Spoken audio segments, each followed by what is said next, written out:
بالله من الشيطان الرجيم بسم الله الرحمن الرحيم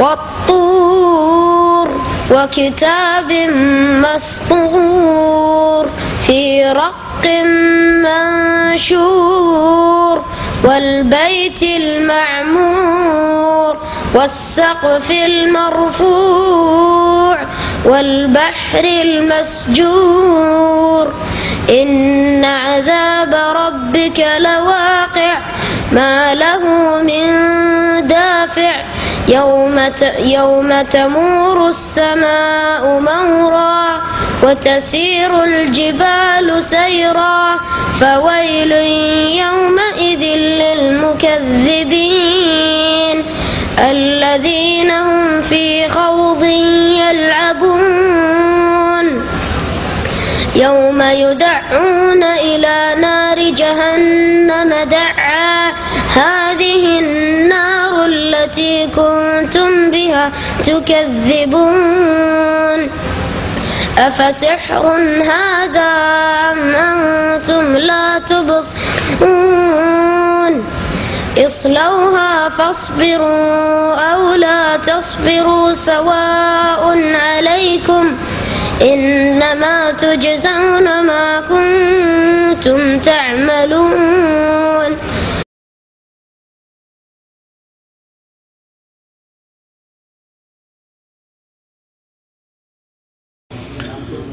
السلام عليكم ورحمة الله وبركاته. بسم الله الرحمن الرحيم الحمد لله رب العالمين والصلاة والسلام على سيد المرسلين نبينا محمد وعلى آله وصحبه أجمعين وبعد. أعوذ بالله من الشيطان الرجيم بسم الله الرحمن الرحيم الرحمن على العرش استوى. মহান আল্লাহ সমস্ত প্রশংসা যে আল্লাহ পাক রব্বুল আলামিন আমাদেরকে সৃষ্টি করেছেন এবং আমাদেরকে অসংখ্য নিয়ামত দান করেছেন। সে আল্লাহরই সমস্ত প্রশংসা যার সুন্দর সুন্দর নাম রয়েছে, সুন্দর সুন্দর গুণাবলী রয়েছে, যে আল্লাহ পাক রব্বুল আলামিন তার আরশে আজিমে সমাসীন রয়েছেন, যে আল্লাহ পাক রব্বুল আলামিন সমস্ত আসমানের উপরে রয়েছেন। সে আল্লাহরই যাবতীয় প্রশংসা যার সুন্দর চেহারা রয়েছে, যার হাত রয়েছে, যে আল্লাহ রব্বুল আলমিনের এইরকম বহু গুণ রয়েছে যা কোরআন এবং হাদিসে বর্ণিত হয়েছে। দরুদ ও সালাম নাজিল হোক প্রিয় নবী মুহাম্মদ রাসূলুল্লাহ সাল্লাল্লাহু আলাইহি ওয়াসাল্লামের প্রতি, যিনি আল্লাহ পাক রব্বুল আলমিন সম্পর্কে আমাদেরকে সঠিক ধারণা দিয়েছেন, জ্ঞান দিয়েছেন, যিনি সবচাইতে বেশি রব সম্পর্কে জানতেন সমস্ত মানুষের মধ্যে। আল্লাহুম্মা সাল্লি আলাইহি আল্লাহুম্মা বারিক আলাইহি। আজকে 30শে জিলকাদা, আর সামনে সপ্তাহে আমরা হজে থাকবো ইনশাআল্লাহ তাআলা। যেসব ভাইরা হজে থাকবেন, আর ইসলামিক সেন্টার আগামী শুক্রবারে বন্ধ থাকবে, তাই ওই 3টি মূলনীতির দর্শ এখন রেখে দিয়ে ইনশাআল্লাহ তাআলা হজ থেকে ফিরে এসে আল্লাহ সহি সালামতে রাখলে আবার বাকি অল্প কিছু দর্শ বাকি আছে, সেটা সম্পূর্ণ করা হবে। আজকে একটি গুরুত্বপূর্ণ বিষয় সম্পর্কে আলোকপাত করার চেষ্টা করব, তা হচ্ছে আল্লাহ কোথায়। আল্লাহ কোথায়, এই প্রশ্ন এবং এর উত্তর কোরআনে কারীম এবং নবী সাল্লাল্লাহু আলাইহি ওয়াসাল্লামের হাদিস থেকে দেওয়ার চেষ্টা করব। বিদআতপন্থীরা, সাধারণ মানুষ তাদের নয়, বরং তাদের বড় বড় আলেমরা এই ক্ষেত্রে বিভ্রান্তির শিকার হয়েছে, গোমরাহ হয়েছে। আল্লাহ কোথায় তাই জানে না, আর যা জানে কোরআন এবং হাদিস বিরোধী কথা জানে। মনে রাখবেন, আলোচনা শুরু করার আগে এই কথাটি আমি অনেক বক্তব্যে বলেছি যে আল্লাহ সম্পর্কে আল্লাহ সবচাইতে বেশি জানেন, তারপরে আল্লাহ সম্পর্কে সবচাইতে বেশি জানেন রাসূলুল্লাহ সাল্লাল্লাহু আলাইহি ওয়াসাল্লাম। সুতরাং আল্লাহ পাক কোথায়, আল্লাহ কি বলেছেন তা আপনাদের সামনে তুলে ধরব। তিনি যেহেতু তাঁর সম্পর্কে সবচেয়ে বেশি জানেন, এবং রাসূলুল্লাহ সাল্লাল্লাহু আলাইহি ওয়াসাল্লাম কি বলেছেন, যিনি সমস্ত মাখলুকাতের মধ্যে, সমস্ত মানব জগতে সবচেয়ে বেশি আল্লাহ সম্পর্কে জ্ঞান রাখতেন, তিনি কি বলেছেন রব সম্পর্কে, আল্লাহ সম্পর্কে, যে আল্লাহ কোথায়, তা আপনাদের সামনে পেশ করব।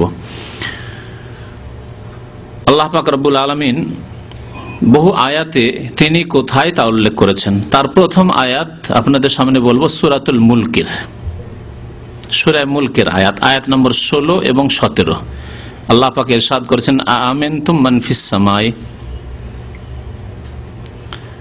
তোমরা কি নির্ভীক হয়ে গেছো।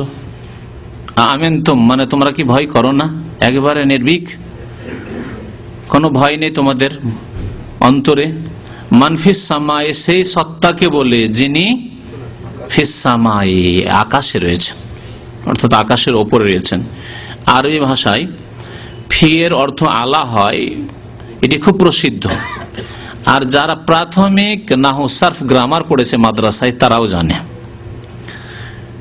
ফেরাউন যখন ওই জাদুকরা সব মুসলমান হয়ে গেল, হেরে গিয়ে মুসা আলাইহিস সালামের সামনে লাঠি যখন তাদের জাদুর সাপগুলিকে সবগুলিকে গিলে ফেলল, তখন সিজদায় সবাই অবনত হয়ে গেল আর কলিমা পড়ে সবাই মুসলমান হয়ে গেল।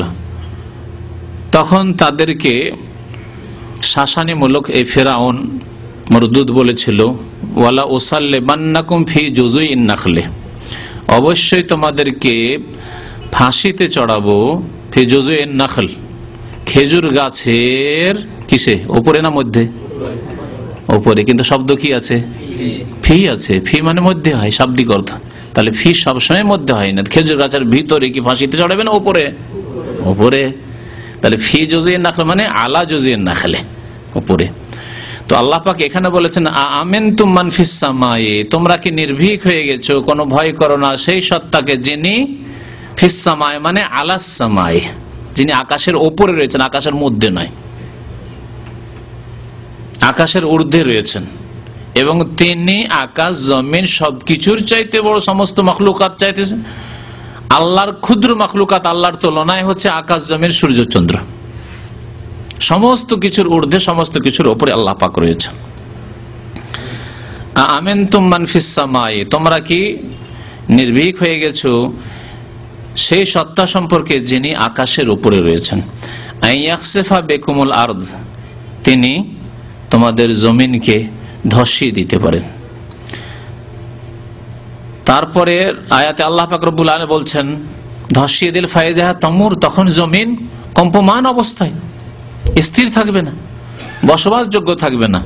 আ'আমিনতুম মান ফিস সামাই, আর নাকি তোমরা নির্ভীক হয়ে গেছো সেই সত্তাকে বলে যিনি আকাশে রয়েছেন। আবার বলছেন আল্লাহ পাক রব্বুল 17 নম্বর আয়াতেও সূরাতুল মুলকের, আ'আমিনতুম মান ফিস সামাই আন ইউরসিলা আলাইকুম হাসিবা, সেই সত্তাকে বলে তোমাদের কোনো ভয় নেই যে আল্লাহ, যে সত্তা তোমাদের উপর পাথর বর্ষণ করতে পারেন।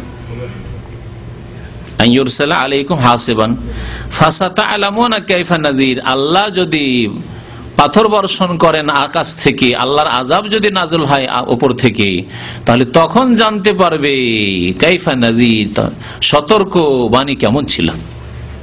আল্লাহ পাকের সতর্ক বাণী, সাবধানতা, সাবধান করা তোমাদের কেমন ছিল, যে তোমাদের সতর্ক সাবধান করা হয়েছে কিন্তু সাবধান হওনি তোমরা। এই আয়াত স্পষ্ট প্রমাণ করে যে আল্লাহ পাক কোথায়, আকাশের ওপরে, স্পষ্ট কথা। আরো বহু আয়াত আজকে শোনাবো আপনাকে কোরআন কারীম থেকে।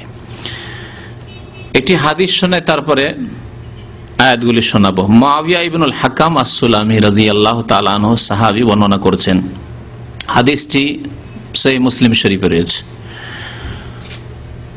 হাদিসটি একটু বড় আছে, সময় অল্প, সেজন্য হাদিসের যে অংশটুকু আমাদের বক্তব্যের সাথে জরুরি সেই অংশটুকু বয়ান করব। বলছেন যে ওয়াকানাতলি জারিয়াতুন, আমার একটি দাসী ছিল, বালিকা দাসী। তারা আগানামান, সে ছাগল চড়াতো, লি কেবালা ওহদিন, আমারই ছাগলগুলি ওহদের এলাকায়, ওহদ পাহাড় দেখেছেন যারা মদিনা গিয়েছেন, মদিনা থেকে বেরিয়ে উত্তর দিকে ওহদ পাহাড়ের দিকে ওই মেয়েটি, দাসীটি ছাগল চড়াতো। ফাত্তালাতু যাতা ইয়াউমিন ফাইজা আযযিবু ক্বাদ যাহাবা বিশাতি মিন গানামিহা। একদিন আমি দেখতে গেছি, দেখি আমার বকরি ছাগলের কি অবস্থা। গিয়েছি, দেখি যে একটি নেকড়ে বাঘ এসে আমার যে বকরির পাল ছিল সেই বকরির পাল থেকে একটি বকরিকে নিয়ে গেছে। বলছেন যে ওয়া আনা রাজুলুম মিন বানি আদম, আমি একজন আদম সন্তান মানুষ। মানুষ মানে আসাফ কামাই আসাফুন, অন্য মানুষের যেমন রাগ হয় তেমন আমারও রাগ হয়েছে, বড়ই রাগ হয়েছে আমার, যে কেমন করে তুমি বকরি চড়ালে, দেখাশোনা করলে, যে তুমি থাকতে রাখাল থাকতে দেখাশোনা করছো, আর নেকড়ে বাঘ আসলো আর এসে আমার বকরি উঠিয়ে নিয়ে গেল। লাকিন্নী সাকাকতুহা সাক্কা, এই রাগে আমি বরদাস্ত না করতে পেরে আমি তাকে একটি খুব জোরে চড় দিয়েছিলাম। সাক্কাতন মানে চড়, লাতামা মানেও চড় হয়, গালে মারা, মুখে মারা, একটা চড় দিয়েছিলাম। দেওয়ার পরে কিন্তু ভুলের অনুভূতি হয়েছে। আজকালকার জামানার আর তখনকার জামানার ইমানে পার্থক্য এই যে আজকাল ভুল করে মানুষের অনুভূতি নেই।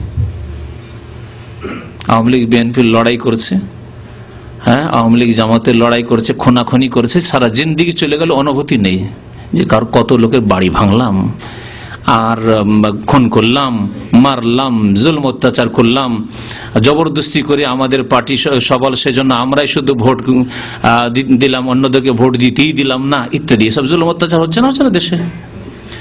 পার্টির লেভেলে যে কোনো অন্যায় করে সারা জিন্দগি কত রকমের জুলম অত্যাচার, কারো কত লোকের বেইমানি করলাম, আত্মসাৎ করলাম, ধার নিলাম, দিলাম না, কোনো অনুভূতি নেই যে ভুল করেছি।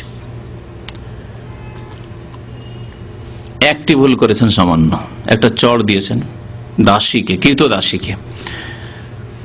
তারপর ফাতাইতু রাসূলুল্লাহ সাল্লাল্লাহু আলাইহি ওয়াসাল্লাম, তাড়াতাড়ি করে রাসূলুল্লাহ সাল্লাল্লাহু আলাইহি ওয়াসাল্লামের দরবারে এসে হাজির হয়েছি যে আমার মাফের কোনো রাস্তা আছে কিনা। সুবহানাল্লাহ।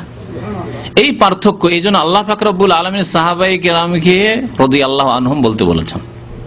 আল্লাহ তাদের উপর রাজি হয়ে গেছেন এবং আল্লাহর কাছে তারা পুরস্কার পেয়ে, নিয়ামত পেয়ে, জান্নাত পেয়ে তারাও সন্তুষ্ট, রাজি হয়ে যাবে। রাদিয়াল্লাহু আনহুম ওয়া রাদু আনহু। ওই রকম গুণ যদি নিজের মধ্যে তৈরি করতে পারেন তো আপনার উপর আল্লাহ রাজি হয়ে যাবে, আপনি আল্লাহর কাছে পেয়ে রাজি হয়ে যাবেন। ওয়াল্লাযীনা তাবাউহুম বিইহসান, কিয়ামত পর্যন্ত যারা সাহাবায়ে কেরামের অনুসারী হবে এইভাবে। ভুল হতে পারে, ভুল হওয়া স্বাভাবিক। রাজুলুম মিন বানি আদম, আমি আদম সন্তান, ভুল হতে পারে, কিন্তু ভুল হওয়ার সাথে সাথে সংশোধনের চেতনা, ইহসাস, অনুভূতি যে ভুল করে ফেলেছি, আমাকে এখন মুক্ত হইতে হবে ভুল থেকে। বলছেন রাসূলুল্লাহ সাল্লাল্লাহু আলাইহি ওয়াসাল্লাম দরবারে এসে হাজির হলাম। ফাআযযামা যালিকা আলাইয়া, এসে যেমনই বললাম নবী করিম সাল্লাল্লাহু আলাইহি ওয়াসাল্লাম আমার উপর বড়ই কঠোর ভূমিকা নিলেন।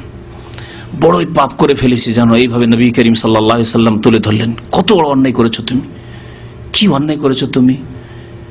একটা নেকড়ে বাঘে বকরি নিয়ে গেছে, না হয় তুমি একটা মেয়েকে, তোমার দাসীকে এইভাবে মারলে, চর। আল্লাহ পাকের কাছে কি জবাব দেবে তুমি? ফাআযযামা যালিকা আলী, কুলতু ইয়া রাসূলুল্লাহ, আমি তখন বলি, হে আল্লাহ রাসূল সাল্লাল্লাহু আলাইহি ওয়াসাল্লাম, আমার এই অন্যায়ের খেসারত হিসাবে, অন্যায় থেকে মুক্ত হওয়ার জন্য, তওবার জন্য, আফালা উতিকুহা, তাকে আমি আজাদ করে দেব, স্বাধীন করে দেব। আমার আর কাজ করতেই হবে না, তাকে স্বাধীনভাবে ছেড়ে দেব, আল্লাহর ইবাদতবন্দি করবে, নিজের যেখানে থাকবে মান সম্মানের সাথে থাকবে, স্বাধীন করে দেওয়া। কৃত দাস, কৃত দাসীকে আজাদ করে দিলে তারপরে তার ব্যক্তি মালিকানা আসে, তারপরে সে বিবাহ শাদী করতে পারে অন্য জায়গায়, তারপরে সে সবকিছু করতে পারে। আর কৃত দাস অবস্থায় কোনো কিছু করতে পারে না, পণ্য দ্রব্যের মতো, হ্যাঁ, যেসব ক্রয় বিক্রয় করা হয় সেই রকম মাল সামানের মতো অবস্থা কৃত দাস, কৃত দাসীর। বলে আফালা উতিকুহা, তাহলে এত বড় অন্যায় যখন করে ফেলেছি, তাহলে এর কাফারা হিসাবে আমি তাকে স্বাধীন করে দেবো, আজাদ করে দেবো। কালা ইতিনি বিহা, তার আগে আমার কাছে নিয়ে আসো, ওই মেয়েটিকে, বালিকাকে আমার কাছে নিয়ে আসো। ফাআতাইতুহু বিহা, ওই মেয়েটিকে নবী করিম সাল্লাল্লাহু আলাইহি ওয়াসাল্লামের দরবারে নিয়ে এসে হাজির করলাম। ফাকালা লাহা রাসূলুল্লাহ সাল্লাল্লাহু আলাইহি ওয়াসাল্লাম, ওই মেয়েটিকে বললেন আইনাল্লাহ, জিজ্ঞাসা করলেন আইনাল্লাহ, আল্লাহ কোথায়, যাতে করে জানতে পারেন যে এ ঈমানদার মুমিনা না কাফেরা। আইন আল্লাহ, আল্লাহ কোথায়? তাহলে আল্লাহ কোথায় জিজ্ঞাসার মাধ্যমে একজন ব্যক্তি সম্পর্কে জানা যায় যে সে মুসলিম না কাফের, ঠিক না? হাদিস প্রমাণ করলো। কিন্তু বিদআতপন্থীরা, শুনে রাখেন, বিদআতপন্থীরা, আর আমার কাছে এইরকম বহু খবর এসছে, কোন সহি আকীদার ভাই গিয়ে জিজ্ঞাসা করছে, আচ্ছা বলেন তো আইন আল্লাহ, বলছে আপনি পাপে পুড়ে মরে যাবেন, কেমন কথা জিজ্ঞেস করলেন, চরম অন্যায় কথা জিজ্ঞেস করে ফেললেন, এই প্রশ্নই করা যাবে না। প্রথম বিদআত এখানে তাদের শুরু, এই প্রশ্নই করা যাবে না। আর যদি প্রশ্ন হয় তাদের মধ্যে, তাহলে উত্তর হচ্ছে কুফরি উত্তর, ফিকুল্লে মাকান। আল্লাহ কোথায়, ওর জবাব হচ্ছে সর্বস্থানে বিরাজমান, সবকিছুতেই বিরাজমান, সর্বত্র বিরাজমান, সবকিছুতেই বিরাজমান। আর এই জবাব আজকে মাসিক পত্রিকা কি বলছে, মদিনা পত্রিকা, মাসিক মদিনা পত্রিকার সংখ্যা মনে নাই, হয়তো কোন জায়গায় লাইব্রেরিতে অনেক কিতাবের মধ্যে আমার এখনো আছে, আজকে থেকে 10 বছর আগে 1420 হিজরি 1999 সংখ্যা, তাতে এত বড় তাদের আলেম দেওবন্দীদের মহিউদ্দিন খান সাহেব নিজে লিখছে প্রশ্ন উত্তরে যে আল্লাহ সর্বত্র বিরাজমান, সব কিছুতেই বিরাজমান, তার কথা এটি। আমি আপনাদের সামনে কিতাব নিয়ে এসেছি, মহিউদ্দিন খান সাহেব বা মাসিক মদিনাওয়ালারা নিজেরা দাবি করে যে আমরা কোন মযহাবের লোক, হানাফি মযহাবের লোক দাবি করে না। আমি কিতাব নিয়ে এসেছি ইমাম আবু হানিফা রাহমাতুল্লাহ আলাইহি, যে ইমাম আবু হানিফার কিবলা কোন দিকে আর মাসিক মদিনাওয়ালাদের কিবলা কোন দিকে, আলাদা কিবলা, একেবারে আকীদার ক্ষেত্রে কিবলা আলাদা। ইমাম আবু হানিফা রাহমাতুল্লাহ আলাইহি আল্লাহ সম্পর্কে কি বলছেন আর এরা কি বলছে। আরো লিখছে আল্লাহ নিরাকার, এটাও লিখছে মাসিক মদিনা, লিখছে যে আল্লাহ নিরাকার। দুইটি আল্লাহ সম্পর্কে দুইটি অনইসলামিক আকীদা, এক হচ্ছে আল্লাহ সর্বত্র বিরাজমান, সবকিছুতে বিরাজমান, দুই হচ্ছে আল্লাহর আকারই নেই, নিরাকার। নিরাকার মানে আকার নেই, আকার জানা নেই নয়, আকার জানা নেই কথা ঠিক আছে, কিন্তু নিরাকার মানে কি আকার জানা নেই হয় না, নিরাকার মানে আকার নেই, নিরক্ষর মানে যার অক্ষরের জ্ঞান নেই, ক ব চেনে না, আলিফ বা তা চেনে না, লিখতে পারে না, পড়তে পারে না, সে নিরক্ষর। আল্লাহ নিরাকার, এই অনইসলামিক আকীদা, ইসলাম বিরোধী আকীদা, হানাফি মযহাব বিরোধী আকীদা, ইমাম আবু হানিফা রাহমাতুল্লাহ আলাইহির স্বয়ং আকীদার সাথে টক্কর, বিরোধ। আর আল্লাহ সর্বত্র বিরাজমান, এটিও ইমাম আবু হানিফা রাহমাতুল্লাহ আলাইহির আকীদার বিরোধী আকীদা। আইন আল্লাহ জিজ্ঞাসা করলেন রাসূলুল্লাহ সাল্লাল্লাহু আলাইহি ওয়াসাল্লাম, বালিকাটিকে বলল কালাত, বলল ফিস সামায়ে, আল্লাহ কোথায়, আকাশে। এখানে ফিস সামায়ে মানে আলাস সামায়ে, আগে বললাম ফি মানে আল্লাহ, আরবি ভাষায় হয়। আপনি বাড়ির ছাদের উপর আছেন আর টেলিফোন কে উঠছে, কোথায় আছেন ভাই, বলছে বাড়িতে আছি। বাড়িতে মানে তো ফিল বাইত, আলাল বাইত তো হয় না, কিন্তু ছাদের উপর আছেন, কথা ঠিক না ভুল? ঠিক, কারণ বাড়িতে আছেন আপনি। একটি প্রশ্ন হলো, জবাব মেয়েটি দিল যে আল্লাহ আকাশের উপর রয়েছেন। তারপরে রাসূলুল্লাহ সাল্লাল্লাহু আলাইহি ওয়াসাল্লাম বললেন মান আনা, তাহলে আমি কে, যাতে বোঝা যায় যে লা ইলাহা ইল্লাল্লাহ আর মুহাম্মদুর রাসূলুল্লাহ কালেমা তাইয়্যিবার দুটো অংশের উপর সঠিক ঈমান আছে কিনা।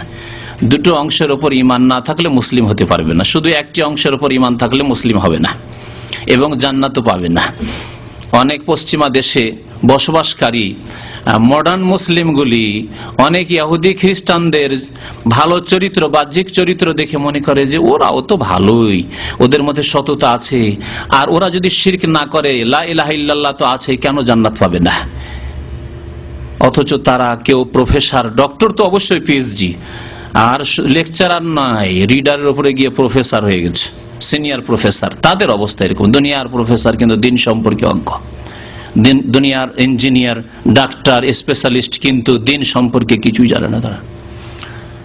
বলে কেন জান্নাত পাবে না? তারাও যদি বলে আল্লাহ ছাড়া কেউ মাবুদ নেই, আর শিরক যদি না করে, আর এই খবর রাখে না যে কলেমায় দুটি শাহাদাত রয়েছে, আশহাদু আল্লা ইলাহা ইল্লাল্লাহ ওয়া আশহাদু আন্না মুহাম্মাদান রাসূলুল্লাহ।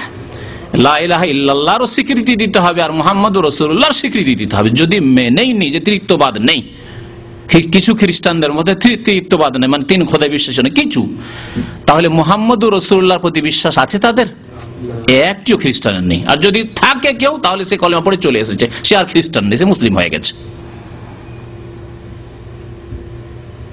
তো এইরকম প্রতারণা ধোকায় থাকবেন না যে বড় ডক্টরে বলেছে তো প্রফেসরে বলেছে। আজকাল এক শ্রেণীর লোকেরা ইসলাম নেওয়া শুরু করেছে ডক্টরেট দেখে, জেনারেল শিক্ষিত, ওদের কাছ থেকে ইসলাম নেবে। তো এইভাবেই গুমরা হবে যারা কোরআন সুন্নাহ সম্পর্কে সঠিক জ্ঞান রাখে না আর বাহ্যিক কিছু দেখে, ভালো আচরণ দেখে ধোকা খেয়ে যায়। নবী সাল্লাল্লাহু আলাইহি ওয়াসাল্লাম জিজ্ঞাসা করেন, মানা আনা, আমি কে? বললেন, ওই মেয়েটি বলছে, কালাত আনতা রাসূলুল্লাহ সাল্লাল্লাহু আলাইহি ওয়াসাল্লাম, আপনি আল্লাহর প্রেরিত রাসূল সাল্লাল্লাহু আলাইহি ওয়াসাল্লাম। কাল নবী সাল্লাল্লাহু আলাইহি ওয়াসাল্লাম বলেন, আতিকহা, একে মুক্ত করে দাও, আজাদ করে দাও, স্বাধীন করে দাও। ফাইন্নাহা মুমিনা, কারণ এ হচ্ছে ঈমানদার। দুইটি প্রশ্ন দিয়ে জানতে পারলেন রাসূলুল্লাহ সাল্লাল্লাহু আলাইহি ওয়াসাল্লাম ঈমানদার। তার অন্তরে কি আছে সব পরিষ্কার হয়ে গেল দুটি কথায়, আইনাল্লাহ, আল্লাহ কোথায় আর আমি কে। তাহলে আমাদের যে আসল বিষয়বস্তু সেটি স্পষ্ট হয়েছে, আল্লাহ কোথায় জিজ্ঞাসা করা যাবে এবং তার সঠিক উত্তর ফিকুল্লে মাকানো নয়, আর কুলুবুল মুমিন আরশুর রহমানও নয়। হ্যাঁ, মুমিনের কলব হচ্ছে আল্লাহর আরশ। এই কথাটি কোরআনও নয়, হাদিসও নয়, সহিহ হাদিস নয়, জয়ীফ হাদিস নয়, মওযু হাদিস নয়, বানাওয়াট কথা তাদের, ভণ্ড সুফি পীরদের নিজের বানানো কথা, আরবি, এটি বানানো আরবি। এই কুফরি কথার চাইতে গান বাজনা বানানো ভালো। কেউ যদি গান বাজনা রচনা করে আরবি ভাষায় আর যদি গান আবৃত্তি করে তো সে ফাসিক হবে, কাফের হবে না। কিন্তু কেউ যদি বলে যে না আল্লাহ আরশে নেই, আকাশের ওপরে নেই, ফিকুল্লে মাকান বা কলবে কলবে আছে, কুলুবুল মুমিন আরশুর রহমান, সে কুফরি করলো, কুফরি কথা বললো। কারণ সে কোরআনকে অস্বীকার করলো, রাসূলুল্লাহ সাল্লাল্লাহু আলাইহি ওয়াসাল্লাম হাদিসকে অস্বীকার করলো। কথা স্পষ্ট কিনা? গান বাজনা করা গুনাহের কাজ, ফাসিকি কাজ, সে ফাসিক হবে কিন্তু মুসলিম থাকবে, তার যদি নামাজ ঠিক থাকে, কলেমা ঠিক থাকে, আর যদি তাওহীদ ঠিক থাকে, শিরক না থাকে। কিন্তু যদি বলে যে না আল্লাহকে আমি আরশের উপর মানি না, আমি আসমানের উপর মানি না, সবকিছুর ঊর্ধ্বে মানি না, আমি মনে করি প্রত্যেকের কলবে কলবা আছে, সেই ব্যক্তি কুফরি করলো। সে হলুলে বিশ্বাসী, হোসেন মানসুর হাল্লাজের কুফরি আকীদা বিশ্বাসী, ইসলামী আকীদা বিশ্বাসী নয়। হানাফি, শাফি, মালিকি কোন আকীদা বিশ্বাসী নয়। ইমাম আবু হানিফা রাহমাতুল্লাহ আলাইহি কি আকীদা ছিল তা আপনাদের সামনে পেশ করব, সেই জন্য কিতাবটিও নিয়ে এসেছি। এখন আরো কিছু আয়াত শুনেন যে আল্লাহ পাক রব্বুল আলামিন আছেন কোথায়, আইন আল্লাহ, আল্লাহ কোথায়। সূরা আরাফ আয়াত নম্বর 54 আল্লাহ পাক ইরশাদ করেছেন, ইন্না রাব্বাকুমুল্লাহুল্লাযী খালাকাস সামাওয়াতি ওয়াল আরদা ফি সিত্তাতি আইয়াম সুম্মা ইসতাওয়া আলাল আরশ, নিশ্চয় তোমাদের রব তো সেই সত্তা যিনি আল্লাহ। ইন্না রাব্বাকুম আল্লাহ, তোমাদের রব হচ্ছেন আল্লাহ, যার নাম আল্লাহ। আল্লাযী খালাকাস সামাওয়াতি ওয়াল আরদ, যিনি আসমান এবং জমিন সমূহ সৃষ্টি করেছেন, ফি সিত্তাতি আইয়াম 6 দিনে। আল্লাহ পাক 6 দিনে আসমান জমিন সৃষ্টি করেছেন। সুম্মা ইসতাওয়া আলাল আরশ, অতঃপর আরশের উপর সমাসীন হয়েছেন। ইস্তাওয়া মানে সমাসীন হওয়া। আশআরি মাতুরিদি মতবাদী বিশ্বাসী আর বর্তমান যুগের, আগের যুগের না, ইমাম আবু হানিফা, শাফি, মালিক, আহমদের পরবর্তীকালের 200-400 বছর যুগের কথা, 200-300 বছর কথা নয়, পরবর্তীকালের এই আশআরি মাতুরিদি মতবাদে বিশ্বাসী হানাফি, মালিকি, শাফি, এরা আজকালকার জামানার, এরা এই ক্ষেত্রে আল্লাহ পাকের গুণাবলীর ক্ষেত্রে বিদাতের বিভ্রান্তির শিকার হয়ে গেছে। অর্থাৎ হানাফি মযহাবের উপর হানাফিরা নেই আকীদার ক্ষেত্রে, শাফি মযহাবের উপর শাফিঈরা নেই, মালিকি মযহাবের উপর ইমাম মালিক রাহমাতুল্লাহ আলাইহির আকীদার উপর মালিকিরা, বর্তমান যুগের মালিকিরা নেই। তাহলে কি হয়েছে, তারা আকীদার ক্ষেত্রে তারা হানাফিরা মাতুরিদি হয়ে গেছে, শাফি আর মালিকিরা আশআরি হয়ে গেছে। কেউ আবুল হাসান আশআরির মুকাল্লিদ হয়েছে শাফি এবং মালিকিরা, আর হানাফিরা আবুল হোসেন আবু মানসুর মাতুরিদি, আবুল হাসান আশআরি আর আবু মানসুর মাতুরিদির তারা মুকাল্লিদ হয়ে গেছে। ইমাম আবু হানিফা রাহমাতুল্লাহ আলাইহি ছেড়ে দিয়েছে, তারপরে আবার দাবি যে আমার হানাফি। কেমন করে হানাফি থাকলেন আপনি? হ্যাঁ, যদি আপনি আবু হানিফা রাহমাতুল্লাহ আলাইহির আকীদা ফিকহ, মাসলা মাসাইল সবকিছুতেই। আর সবচেয়ে বড় মাসলা মাসাইল হচ্ছে আকীদা, বিশ্বাসের মাসলা মাসাইল, তার উপর সবকিছু নির্ভরশীল। তাতে যদি আপনি ইমাম আবু হানিফা রাহমাতুল্লাহর আদর্শের উপর না থাকেন, তাহলে আপনি নিজেকে হানাফি বলে চিহ্নিত করছেন কি করে? মিথ্যা দাবি। এই জন্য একটি বক্তব্য ইনশাআল্লাহ আগামীতে করব, আমার মনে নিয়ত আছে, আল্লাহ পাক সহি সালামতে রাখলে, যে প্রকৃত হানাফিকে, যদিও অনেকদিন একটা বক্তব্য আছে, কিন্তু আজকালকার জামানায় আরেকটি কথা অতিরিক্ত যেটা পেশ করব, সেটা হচ্ছে যে আজকালকার জামানায় প্রকৃত হানাফি, প্রকৃত শাফি, প্রকৃত মালিকি পাওয়া মুশকিল। আর যদি থাকে কেউ প্রকৃত হানাফি, শাফি, মালিকি, হাম্বলি, তাহলে কারা? যারা আমাদের মতো কোরআন সুন্নাহর অনুসারী হয়ে সমস্ত আইম্মা কেরামকে শ্রদ্ধা করে তাদের কোরআন সুন্নাহ মোতাবেক যেগুলি কথা সেগুলিকে নিয়ে নিচ্ছে, তারাই হচ্ছে হানাফি, তারাই শাফি, তারাই মালিকি। আর তারা হচ্ছে কারা? যারা উন্মুক্ত অন্তর নিয়ে, উন্মুক্ত মগজ নিয়ে কোরআন সুন্নাহর কথা মানার জন্য প্রস্তুত এবং আইম্মা কেরামের সবার সমানভাবে শ্রদ্ধা করে তারা। ইনশাআল্লাহ তাআলা এই সম্পর্কে আরেকটি বক্তব্য হবে। তো আল্লাহ পাক বলছেন সুম্মাস্তাওয়া আলাল আরশ, অতঃপর আরশের উপর সমাসীন হলেন। হ্যাঁ, বলছিলাম যে এই মাতুরিদি মতবাদ আর এই আশারি মতবাদ, যে মতবাদে বিশ্বাসী এই তিন মাযহাবের বর্তমান যুগের লোকেরা, হাম্বলিরা নয়। হাম্বলিরা ফিকহের ক্ষেত্রে যেমন ইমাম আহমদ বিন হাম্বলের অনুসরণ করেছেন, তেমন আকীদার ক্ষেত্রেও ইমাম আহমদ বিন হাম্বলকে অনুসরণ করেছেন। এজন্য তারা আকীদার ক্ষেত্রে এই বিভ্রান্তি গুমরাহি থেকে বেঁচে আছে। পার্থক্য হচ্ছে এই চার মাযহাবের অনুসারীদের মধ্যে। এই একটি কথা শুনে রাখবেন ভালো করে, তারা কিন্তু এই ভাগ করেনি যে হে ইমাম আবু হানিফা, আপনাকে আকীদার ক্ষেত্রে মানতে পারছি না, আকীদার ক্ষেত্রে আমাদের ইমাম হচ্ছে আবু মনসুর মাতুরিদি, আপনাকে শুধু ফিকহ মাসলা মাসাইলের ক্ষেত্রে, হেদায়েত বেকার ক্ষেত্রে মানবো, এইরকম করেছে হানাফিরা। শাফিঈরা, হে ইমাম শাফি, আপনাকে ফিকহের ক্ষেত্রে মানবো, কিন্তু আকীদার ক্ষেত্রে আমাদের ইমাম আবুল হাসান আশারি। মালিকিরা ওই রকমই, হে ইমাম মালিক, আপনাকে শুধু ফিকহের মাসলা মাসাইল, নামাজ কেমন করে পড়বো, রোজা হজ যাকাত কেমন করে করবো, সেই ক্ষেত্রে আপনার তাকলিদ করবো। বাকি আকীদার ক্ষেত্রে, আল্লাহর কথা, আল্লাহর গুণাবলীর ক্ষেত্রে, আসমা সিফাতের ক্ষেত্রে, ওই ক্ষেত্রে আমরা আবুল হাসান আশারির মুকাল্লিদ, আপনার মুকাল্লিদ না, আপনাকে মানতে পারছি না। হাম্বলিরা যা করেছে ঠিক করেছে, যে ঠিক আছে, ইমাম আহমদ বিন হাম্বল যে আকীদার ব্যাখ্যা দিয়েছেন এবং ফিকহি মাসলা মাসাইলের ব্যাখ্যা দিয়েছেন, সব ক্ষেত্রে আমরা ইমাম আহমদ বিন হাম্বলের মুকাল্লিদ। এই ক্ষেত্রে তাকলিদ করে যায়, আর যদি তাদের সামনে সহি হাদিস আছে আর ইমামের কথা সহি হাদিসের খেলাফ আর ছেড়ে দেয়, ইমামের কথা ছেড়ে দিয়ে যদি সহি হাদিস আমল করে, তাহলে এটি হচ্ছে সহি তরিকা। কিন্তু যদি গোলামি করে জানা ইমাম বলেছেন, তখন আর সহি হাদিস দেখা দেখি নাই, তাহলে এখানে ভুল হবে। আর হাম্বলিরা তুলনামূলক অন্যদের চাইতে গোঁড়ামি তাদের মধ্যে কম আছে, গোঁড়ামি তাদের মধ্যে কম আছে। আর আকীদার ক্ষেত্রে তারা এই বিভ্রান্তি মুক্ত আছে। আশা করি বিষয়টি স্পষ্ট। তারা কি বলছে? ইস্তাওয়া আলাল আরশ, আল্লাহ আরশের উপর সমাসীন হয়েছেন, মানে আল্লাহ আরশের উপর ক্ষমতা পেয়েছেন। লা হাওলা ওয়ালা কুওয়াতা ইল্লা বিল্লাহ, বলুন লা হাওলা ওয়ালা কুওয়াতা ইল্লা বিল্লাহ। আল্লাহ পাককে তারা দেশের শাসকের সাথে তুলনা করেছে। দেশের শাসক ইলেকশনে জিতার পরে এতদিন গদিচ্যুত ছিল, বাইরের রাস্তায় দাঁড়ে ঘুরে বেড়াচ্ছিল, ভোট ভিক্ষা করে বেড়াচ্ছিল।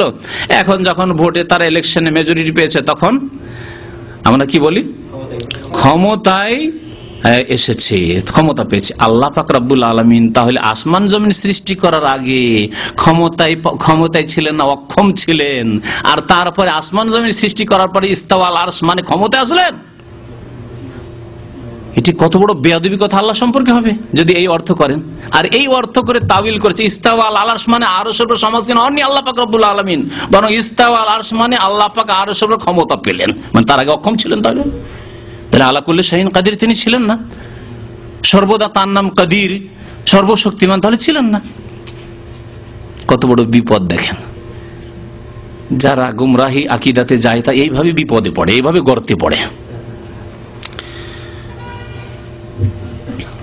তাহলে ইস্তাওয়া আরশ মানে, ইস্তাওয়া মানে হচ্ছে ইরতাফা। ওলামারা বলেছেন ইরতাফা, সমাসীন হওয়া।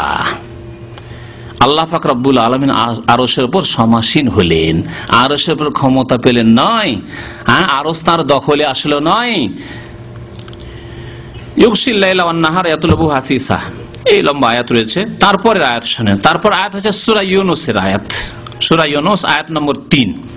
তাতে আল্লাহ পাক কি বলেছেন, ইন্না রাব্বাকুমুল্লাহ, নিশ্চয় তোমাদের রব আল্লাহ, আল্লাযী খালাকাস সামাওয়াতি ওয়াল আরদ, যিনি আসমান এবং জমিন সমূহ সৃষ্টি করেছেন, ফি সিত্তাতি আইয়াম, 6 দিনে, সুম্মা ইসতাওয়া আলাল আরশ, অতঃপর আরশের উপর সমাসীন হয়েছে। আবার আল্লাহ বলছেন আল্লাহ পাক আরশের উপর সমাসীন। দুইটি আয়াত পেলেন, আরশের উপর সমাসীন হওয়া, আল্লাহ আরশের উপর রয়েছেন সম্পর্কে। ইউদাব্বিরুল আমর, এবং সমস্ত কাজের তিনি নিয়ন্ত্রণ করেন। কে নিয়ন্ত্রণ করেন? আল্লাহ। তাহলে একটা জাহাজ ডুবে যাচ্ছে, বেঁচে গেল, ডুবতে গিয়ে বেঁচে গেল, কে নিয়ন্ত্রণ করেন? কেউ যদি বলে যে না, গঙ্গোহী সাহেব জাহাজটাকে ধাক্কা দিয়ে বাঁচিয়ে দিলেন, কিনারে লাগিয়ে দিলেন, অথবা হাজী আমদাদুল্লাহ মুহাজির মাক্কি বাঁচিয়ে দিলেন, দুইটি ঘটনা আছে। যদি শুনতে চান, আবার কিছুদিন আগে ওই চরমনাইয়ের বক্তব্যের সময় মনে হয় শুনেছিলাম, আবার প্রয়োজন হলে তাদের কিতাব থেকে শুনিয়ে দেব। দুই ঘটনা গঙ্গোহী সম্পর্কে আর ইমদাদুল্লাহ তার ওস্তাদ, তার মুরব্বী, তার পীর মুহাজির মাক্কি সম্পর্কে। দুইটি ঘটনা এরকম আছে যে হাজী সাহেবরা জেদ্দা আসতে গিয়ে ঝড় তুফান উঠেছে আর ডুবে যাচ্ছে, একবার সর্বনাশ, ডুবে যাচ্ছে, সব আল্লাহ বিল্লাহ কান্দাকাটি লেগে গেছে। হঠাৎ করে কেমন করে কি যে হইল, আর জেদ্দার কিনারে এসে জাহাজটা লেগে গেল। পরে জানা গেল যে রশিদ আহমদ গাঙ্গুহি এক ধাক্কা দিয়ে জেদ্দা লাগিয়ে দিয়েছেন। হ্যাঁ, মুহাজির মাক্কি একটা ধাক্কা দিয়েছেন, জেদ্দার কিনারা লেগে গেছেন। পরে কেমন করে জানা গেল? 3-4 দিন ধরে তিনি গেঞ্জি খুলছেন না, ভিতর কাপড় খুলছেন না। তো যে খাদেম, তাদের তো খাস আবার খাদেম থাকে, তেল মালিশ করা, হাত পাটি পাউডার তো করতে হবে ওই তরিকায়। এটা মাদ্রাসে যারা পড়েছে তারা ভালো করে জানে, অস্বীকার করতে পারবেন না, কারণ মাদ্রাসা আমিও পড়েছি, আর বিশেষ করে তাদের তরিকার মাদ্রাসায় লাজিম আপনি এলেম শিখেন আর না শিখেন, কমপক্ষে আপনাকে খেদমত করে এলেম হাসিল করতে হবে, ওর মাধ্যমে এলিম চলে আসবে।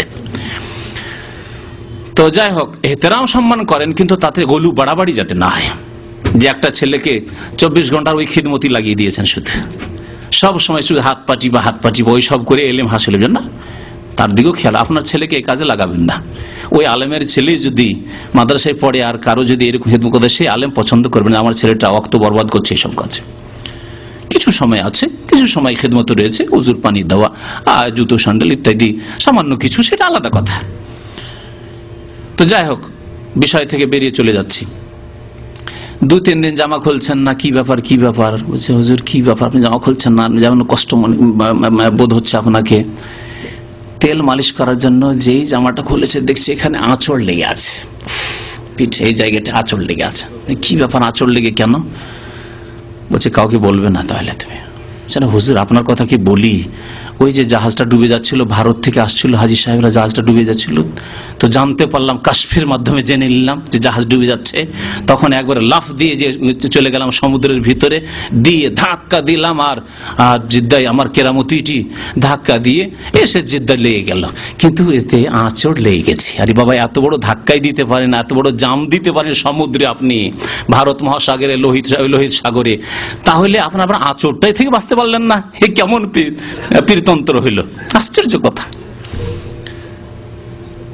জি, যদি কিতাব থেকে শুনতে চান তো কিতাব থেকে পড়ে শোনাবো তাদের। এগুলি ইসলাম নয়। ইউদাব্বিরুল আমর, আল্লাহ পাক কি বলছেন? সমস্ত কাজের নিয়ন্ত্রণকারী একমাত্র আল্লাহ। মুদাব্বিরুল উমুর, সব কাজের। আপনাকে বাঁচালেও আল্লাহ বাঁচিয়েছেন, আপনার জাহাজ বাঁচালেও আল্লাহ বাঁচিয়েছেন, আর যদি অ্যাক্সিডেন্ট হয় তবু আল্লাহ পাক রব্বুল আলামিনের ইচ্ছাই হয়েছে।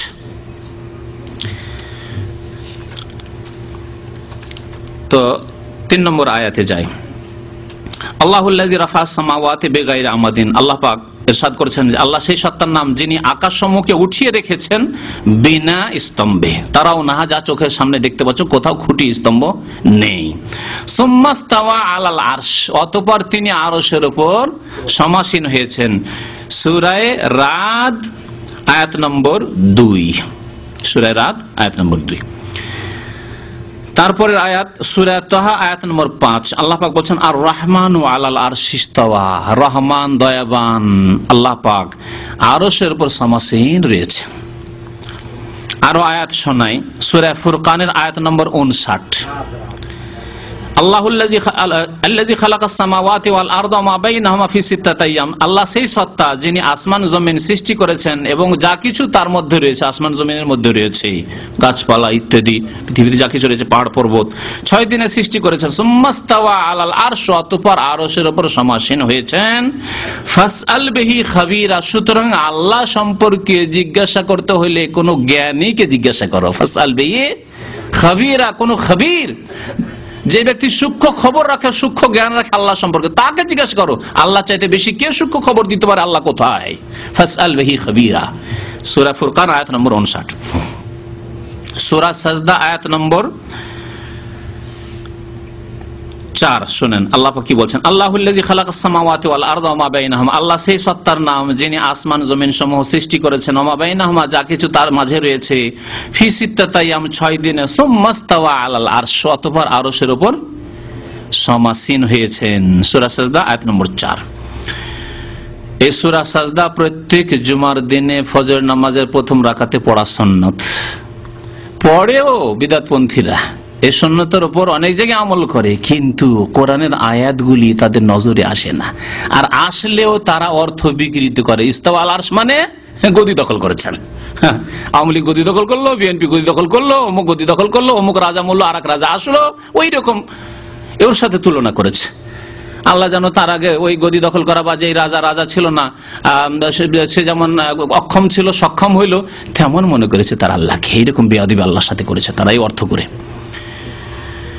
আল্লাহ পাক আরো ইরশাদ করেছেন সূরা হাদিদে, সূরা হাদিদের আয়াত শুনেন, তাতে দুইটি কথা বলা হয়েছে। সুতরাং আল্লাহর কথায় দ্বন্দ্ব নাই, অর্থ বোঝার চেষ্টা করতে হবে। আল্লাহ পাক কি বলছেন, হুয়াল্লাযী খালাকাস সামাওয়াতি ওয়াল আরদা ফি সিত্তাতি আইয়াম, আল্লাহ সেই সত্তার নাম যিনি আসমান জমিন সমূহ সৃষ্টি করেছেন 6 দিনে। সুম্মাস্তাওয়া আলাল আরশ, অতঃপর আরশে সমাসীন হয়েছেন। আলাল আরশ দেখেন এখানে বলেছেন আলাল আরশ, এখানে ফি বলা হয়নি। সুতরাং ফিস সামায়ে মানে আলার সময়, যেখানে আলাল আরশ আসমানগুলির উপরে আরশ কুরসি রয়েছে। সুতরাং ফিস সামায়ে মানে আলাস সামায়ে। ইয়ালামু মা ইয়ালিজু ফিল আরদি, পৃথিবীতে জমিনের মধ্যে কি প্রবেশ করছে, ঢুকছে, উপর থেকে এসে নিচে কি যাচ্ছে আল্লাহ জানছেন। কি দাফন করলেন, কে মারা গেল, কি ভিতরে গেল, কোনো কিছু লুকিয়ে রেখেছেন আল্লাহ জানছেন। গত সপ্তাহের ঘটনা, 2-3 দিন আগেরই ঘটনা, এক হিরোইন 1.5 কিলো হিরোইন বাকি পাকিস্তান থেকে পাচার করে এক পাকিস্তানের ট্রেলার ড্রাইভার এই পোর্ট থেকে নিয়ে ব্লক করার চেষ্টা করেছে, নিয়ে এসে যখন সামলাতে পারেনি মাটিতে একটা কোম্পানির পাশে মাটিতে পুঁতে রেখেছে, তারপরেও ধরা পড়ে গেছে। আল্লাহু আকবার। তো সূরা হাদিদ আয়াত নম্বর 4, সেই আয়াতে আল্লাহ পাক কি বলেছেন, দুইটি কথা রয়েছে। আল্লাহ পাক সম্পর্কে একটি আকীদা কি জানলেন, যে সুম্মাস্তাওয়া আলাল আরশ, আল্লাহ কোথায় সমাসীন, আরশের উপর সমাসীন। ইয়ালামু মা ইয়ালিজু ফিল আরজ, পৃথিবীতে যা দাখিল হচ্ছে প্রবেশ করছে তা জানেন। ওয়া মা ইয়াখরুজু মিনহা, পৃথিবী থেকে যা উদ্গত হচ্ছে বের হচ্ছে তাও জানেন। কার ফসল হইল, কার গাছে ফল ধরলো না, কোন গাছ বেরোলো না, কোন পোকা বেরোলো জন্ম নিল, কোনটা মরলো, সব জানেন আল্লাহ পাক বলেন সবকিছু। শুধু মানুষের কথা আল্লাহ বলেন লিখেন। ওয়া মা ইয়ানজিলু মিনাস সামাই, আকাশ থেকে কি নাযিল হচ্ছে, কোন ফেরেশতা নাযিল হচ্ছে, আল্লাহর রহমত নাযিল হচ্ছে, আল্লাহর গজব নাযিল হচ্ছে, বৃষ্টিপাত হচ্ছে, সব জানেন। ওয়া মা ইয়ারুজু ফিহা, এবং আকাশে কি যাচ্ছে, আকাশের উপর কি উঠছে তাও জানেন আল্লাহ পাক রব্বুল আলামিন। ওয়া হুয়া মাআকুম আইনামা কুনতুম, আর একটি আকীদা শুনেন, এবং আল্লাহ তোমাদের সাথে রয়েছেন যেখানেই তোমরা থাকো না কেন। একই আয়াতে আল্লাহ কি বলেন আগের অংশে, আল্লাহ আরশে সমাসীন রয়েছেন। আয়াতটি শুনেন আবার কি আছে, সুম্মাস্তাওয়া আলাল আরশ হুয়াল্লাযী খালাকাস সামাওয়াতি ওয়াল আরদা ফি সিত্তাতি আইয়ামিন সুম্মাস্তাওয়া আলাল আরশ, আল্লাহ আরশে সমাসীন। আর সেই আয়াতের শেষ অংশে আল্লাহ বলছেন ওয়া হুয়া মাআকুম আইনামা কুনতুম, তিনি আল্লাহ তোমাদের সাথে রয়েছেন তোমরা যেখানেই থাকো না কেন। তাহলে কি অর্থ করবেন এর? তাহলে কি এর অর্থ এই করবেন যে আপনি বাথরুমে গেলে আল্লাহ বাথরুমে চলে যান, আপনি বিবির কাছে গেলে আল্লাহ পাক নাউজুবিল্লাহ ওখানে চলে যান, এইরকম অর্থ করবেন? আল্লাহ জাত সহ আপনি পাপ করতে যান, চুরি করতে, তখন ওখানে আল্লাহ পাক চোরের সাথে হাজির, ডাকাতি করছেন, খুন করছেন, মিছিল করছেন, মিছিলের মধ্যেও আল্লাহ আছেন, এই বলবেন জাত সহ আল্লাহ সজাতে রয়েছেন, সসত্তাই রয়েছেন, এই অর্থ করবেন? তাহলে আয়াতের একই আয়াতে তাহলে আল্লাহর কথায় দ্বন্দ্ব। এত ভুল আলোক তো মানুষও হয় না যে একটা সেন্টেন্স এরকম ভুল হইতে পারে নাকি? ভুলে হতে পারে, কালকে একটা কথা বলেছেন ভুলে গেছেন, আজকে তার উল্টো বলছেন, এরকম হইতে পারে, বা সকালে বলেছেন বিকালে ভুলে গেছেন। কিন্তু একই সেন্টেন্সে দুই রকম বিরোধী কথা বলবেন, পরস্পর বিরোধী কথা বলবেন, এটা মানুষের দ্বারাও তো হয় না। আর যিনি মানুষকে সৃষ্টি করে এত বিচক্ষণ করলেন, তিনি বলছেন সুম্মাস্তাওয়া আলাল আরশ, আল্লাহ আরশের সমাসীন। আবার বলবেন তোমরা যেখানে থাকো না কেন সেখানে, আর তার অর্থ হবে যে আল্লাহ সজাতে হাজির, আমরা এখানে আছি, আল্লাহ এখানে আমাদের মধ্যে রয়েছেন। এর অর্থ কি এটা? কখনোই অর্থ নয়। তাহলে আল্লাহ পাক বলেন না মা কানা রব্বুকা নাসিয়া, তোমার রব ভুলে যান না। আল্লাহ ভুলেননি, তাহলে আল্লাহ ভুলও করেননি। সুবহানাল্লাহি আম্মা ইয়াসিফুন, আল্লাহ সমস্ত তোমরা যা কিছু ত্রুটির কথা বলো, সমস্ত ত্রুটি থেকে আল্লাহ পাক মুক্ত, পাক ও পবিত্র। এই জন্য তো আমরা তাসবিহ করি। তাসবিহ করা মানে আল্লাহকে সমস্ত ত্রুটি মুক্ত ঘোষণা করা। আল্লাহ তুমি সমস্ত খামি থেকে, সমস্ত ত্রুটি থেকে, সমস্ত দুর্বলতা থেকে, সমস্ত অভাব থেকে, অসম্পূর্ণতা থেকে তুমি পাক। তাহলে ওয়াহুয়া মাকুম আইনামা কুনতুমের অর্থ কি গত সপ্তাহে বলেছি, যদি মনে থাকে একটু আপনারা দেখি সহযোগিতা করেন। আল্লাহ পাক এই যে ওয়াহুয়া মাকুম তোমাদের সাথে রয়েছেন, এটা খুব খাস লোককে বলেছেন না সবাইকে বলেছেন?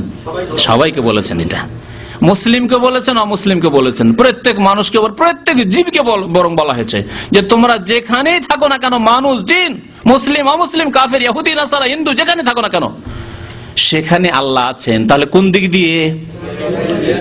প্রথম জ্ঞান রাখার দিক দিয়ে।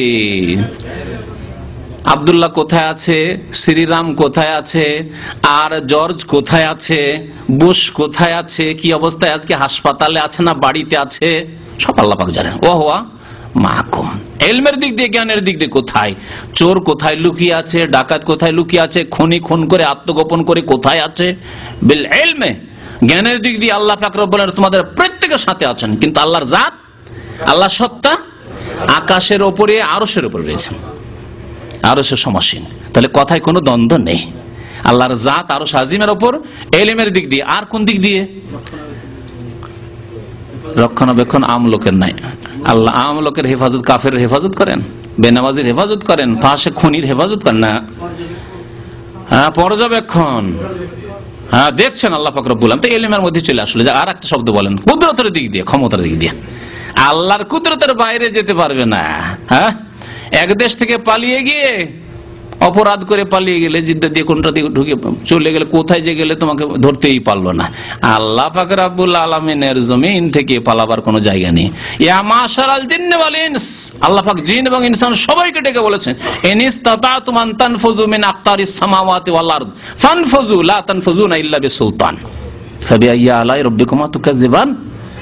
হে জিন এবং ইনসান, আসমান জমিন পার করে অন্য কোন দেশে চলে যেতে পারবে, অন্য কোন এলাকায় চলে যেতে পারবে, ক্ষমতা আছে। ফানফুযু, ক্ষমতা থাকে তো করে দেখো। আল্লাহ কুদরতের দিক দিয়ে সবার সাথে আছেন, পালাতে পারবেন না আল্লাহর কুদরতের বাইরে। ঘেরার দিক দিয়ে, এহাতার দিক দিয়ে, পরিবেষ্টন, আল্লাহ ঘিরে আছেন। পুলিশ ঘিরেছিল, তার মধ্যে চোখে ধুলো দিয়ে পালিয়ে চলে গেলেন। ধরতে পারলো না, জানতে পারলো না, খেয়াল করলো না, বিভিন্ন রকম হইতে পারে। আল্লাহ পাকের এহাতা পরিবেষ্টন থেকে বাইরে পালাতে পারবে না। আহাতা বিকুল্লি শাইইন ইলমা, তার ইলম সবকিছুকে ঘিরে রয়েছে, পরিবেষ্টন করে রয়েছে। আর আল্লাহ পাকের আরেকটি সাথে থাকা হচ্ছে, খাস সাথে থাকা, গত সপ্তাহে বলেছি, সেটি হচ্ছে মুমিনদের সাথে, নেক লোকদের সাথে, ধৈর্যশীলদের সাথে, মুহসিনদের সাথে, মুত্তাকি পরেজগারদের সাথে, আল্লাহওয়ালাদের সাথে। সাহায্যের দিক দিয়ে বিন নাসরি ওয়াত তাঈদ, সাহায্য সাপোর্টের দিক দিয়ে, আর তৌফিকের দিক দিয়ে আল্লাহ তৌফিক দিচ্ছেন। যে কোনো কাজ করছেন আল্লাহ পাক তৌফিক দিচ্ছেন, খুব সহজ। একটা ফাসেক লোক, একটা বেদিন লোক, তার একটা দুটো ছেলে মানুষ করতে পারে না, তার স্ত্রী বলছে ওরে দুটো ছেলে নিয়ে পেরেশান হয়ে গেলাম, একটা ছেলে একটা মেয়ে, তাও মানুষ করতে পেরেশান হয়ে গেলাম। আর একজন দিনদার আল্লাহ আলী মহিলা, তার 10টা ছেলে মেয়ে, মাশাআল্লাহ সুন্দর মানুষ করছে। তার বাড়িতে কোনো দাসীর প্রয়োজন হয়, কাজের মেয়ের প্রয়োজন, সব কাজ করে দিচ্ছে। তৌফিক, তৌফিকের নাম। এরকম বহু ক্ষেত্রে নেক মানুষের সাথে আল্লাহ পাকের তৌফিক শামিল রয়েছে, সাহায্য সহযোগিতা, তৌফিক এবং আল্লাহর এনায়ত, হেফাজত। ইন্নাল্লাহ মান, আল্লাহ হেফাজত করবেন। আল্লাহর শত্রু, আল্লাহর দিনের শত্রু, তোমার কোনো ক্ষতি করতে পারবে না, হেফাজতের দিক দিয়ে। এইসব দিক দিয়ে আল্লাহ পাক খাস বান্দার সাথে রয়েছেন। এখন আসুন আর একটি বিষয় সম্পর্কে, যে সম্পর্কে বলতে আল্লাহ নিরাকার। আল্লাহ নিরাকার মানে আল্লাহ তাহলে চেহারা নেই, আল্লাহর হাত নেই, হ্যাঁ, আল্লাহর চক্ষু নেই, তাই না? নিরাকার বলা মানে আল্লাহর কিছু নেই, আকার নেই। যে আল্লাহ আকার দিলেন আমাদের কি এত সুন্দর, আর সে আল্লাহরই কিছু নেই, ওর কাছ থেকে এরা বিদাতিরা ছিনিয়ে নিল যে আল্লাহ আমাদেরকে দিয়ে দিয়েছে আর তোমার কাছে কি থাকার আছে, না, তাই না? তুমি নিরাকার, তোমার কিছু নেই, সব আমাদের আছে। আমাদের চোখ আছে, আমাদের শোনার ক্ষমতা আছে, আমাদের দেখার ক্ষমতা আছে, আমাদের হাত আছে, আমাদের পা আছে, তোমার কিছু নেই। তুমি খোড়া, তুমি টুন্ডা, তোমার কিছু নেই। আউযু বিল্লাহ। আমাদের সব আছে, আল্লাহর কিছু নেই। কোরআন কি বলছে শোনেন। অনেক নতুন ভাইরা আছেন, খুব মনোযোগ সহকারে শুনছেন এবং দেখছেন এবং আশ্চর্য হয়ে যাচ্ছেন, এই কেমন কথা রে, সারা জিন্দেগি স্কুলে পড়ে এলাম হিন্দুদের আকীদা, মুসলিমদের স্কুলে যে আল্লাহ নিরাকার এবং আল্লাহ সর্বত্র বিরাজমান, তা হুজুরদের কাছেও শুনে এলাম, আজকে একেবারে নতুন কথা শুনছি। কিন্তু কোরআনের আয়াত শোনাবো, ওয়া মাখতালাফতুম মিন শাইইন, যে কোনো ব্যাপারে যখন ইখতিলাফ হবে, কিছু কথা আগে থেকে শিখে রয়েছেন, আগাছা এখানে ঢুকে আছে মেমোরিতে, হ্যাঁ, ভাইরাস ঢুকে আছে, তাহলে এখন সংশোধন করতে হবে কি দিয়ে? ফাহুকমুহু ইলাল্লাহ। এর ফয়সালা কার কাছে নিতে হবে? আল্লাহ পাকের কাছে নিতে হবে। অন্য আয়াতে আল্লাহ বলছে আল্লাহর কাছে, ফারুদ্দুহু ইলাল্লাহি ওয়ার রাসূল, আল্লাহ এবং রাসূলের কাছে ফয়সালা নিতে হবে। এজন্য কোরআন হাদিস ছাড়া আর বেশি কিছু বলিনি আমি। আয়াত শুনেন, আল্লাহ পাকের চেহারা আছে কিনা, মুখমণ্ডল আছে কিনা। আল্লাহ পাক ইরশাদ করছেন সূরা কাসাস আয়াত নম্বর 88, ওয়ালা তাদউ মা আল্লাহি ইলাহান আখার। আল্লাহ বলছেন আল্লাহর সাথে তোমরা অন্য মাবুদকে ডাকো না, অন্য কাউকে তোমরা ডেকো না, দোয়া করিও না আল্লাহ ছাড়ার কাছে, বলিও না ইয়া গাউসুল আজম মাদাদ, ইয়া খাজা বাবা মাদাদ, এরকম কাজ করিও না।